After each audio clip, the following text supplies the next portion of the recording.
Hey y'all, it's Jennifer from Predominantly Paleo, here to talk to you today about some tips for transitioning your kids and other family members to paleo, or gluten-free, casein-free, depending on how extreme you want to go. So my kids did not start out paleo, they did not start out gluten-free. I transitioned them myself, fairly young, but they ate goldfish crackers like everybody else, and so it was a chore. It took some time, and it takes some explaining and teaching and educating, but I wanted to give you a few tips for those of you who are struggling to see if it can help your journey scooch along a little bit. So one thing is, social situations tend to be the trickiest when you're getting started. You're going to a party, you're traveling, soccer games, whatever it is, there's temptations everywhere we turn. So have a backup plan is your first tip. Having things prepared like jerkies and homemade trail mixes and things like that you can grab and go. I always have something in my purse, even if it's just like a Larabar for my kids.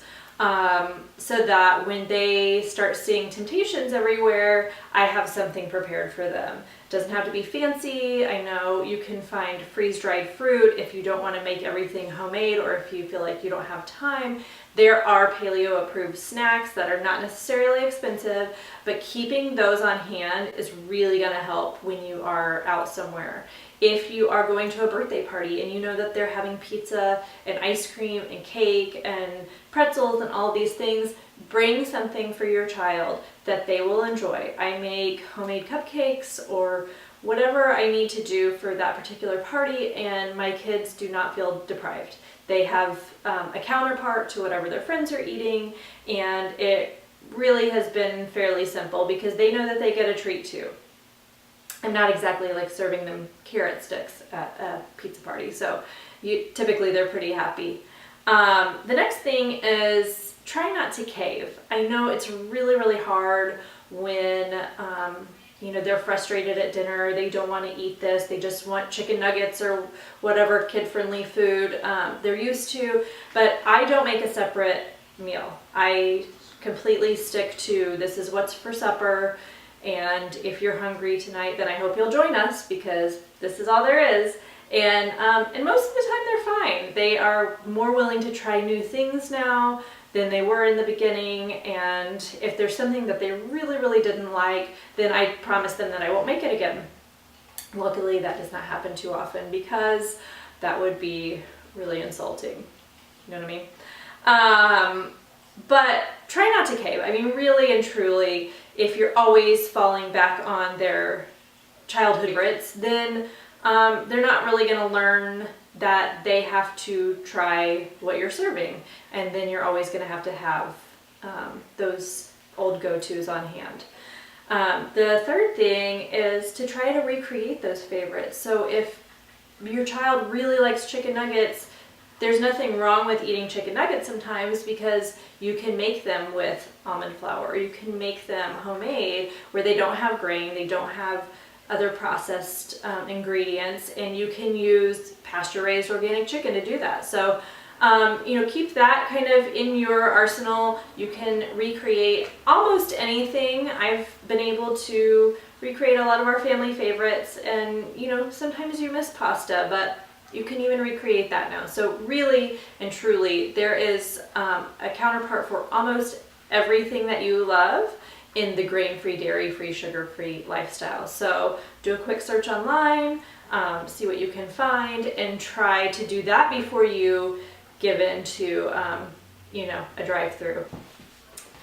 The fourth tip is to educate your kids. I mean, seriously, they are not too young to understand that healthy ingredients make healthy, strong bodies. And we talk about this all the time, not to use as a scare tactic, but my kids saw me really sick. They saw me stuck in the house, stuck in bed, unable to drive. So when I talked to them about how sick I was and how food really helped me feel better, they understand that they don't want to get like that. And I don't tell them that they will either, just so you know. But we know that if we treat our bodies kindly and we eat really well, that maybe we can keep them really strong and healthy and vibrant for a long, long life. So I talk to them about that all the time. And sometimes when there are temptations around, this is what we bring up, and I remind them. And sometimes that's really all it takes is to remind them that they feel great now and let it continue.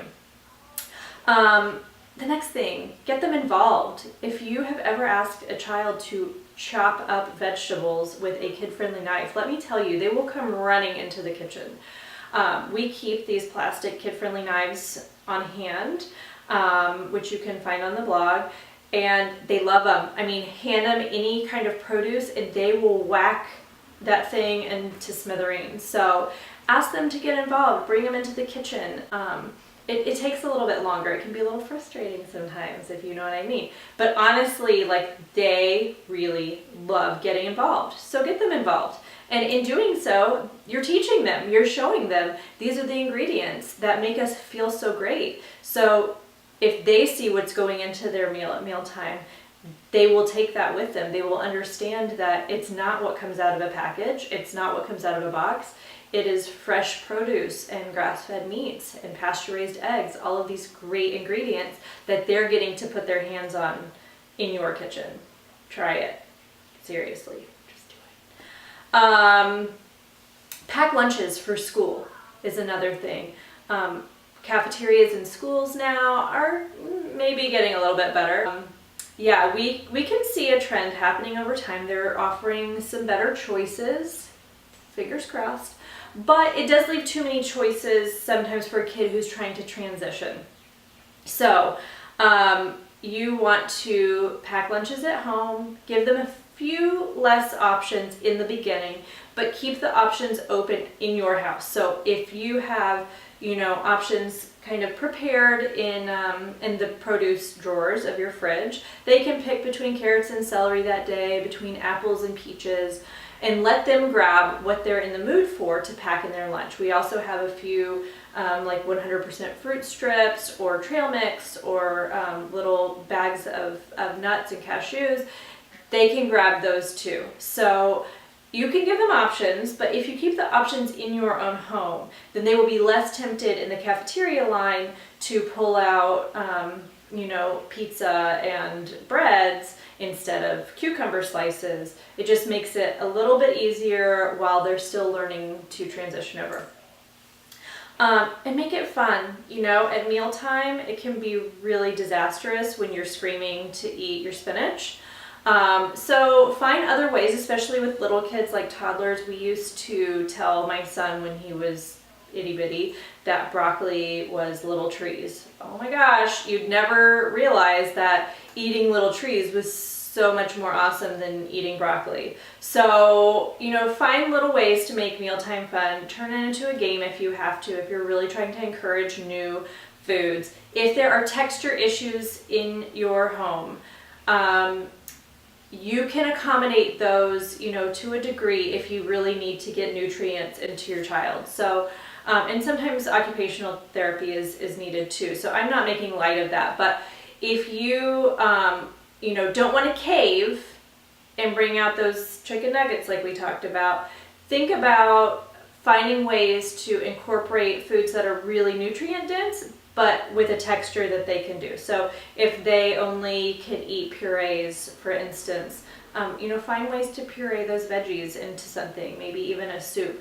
But try not to go all the way over to substituting back in those favorites that are not really so great for us. And positively reinforce your children too. Like we said, screaming is not going to get them to eat veggies, but encouraging them and telling them what a great job they're doing, that encourages more of the same behavior, right? So it takes some training in that sense, that you really want to give them a big old pat on the back when they are trying new foods or becoming more adventurous in steering away from their old go-tos. And that can really, really help. So remember, cheer them on. It takes a while.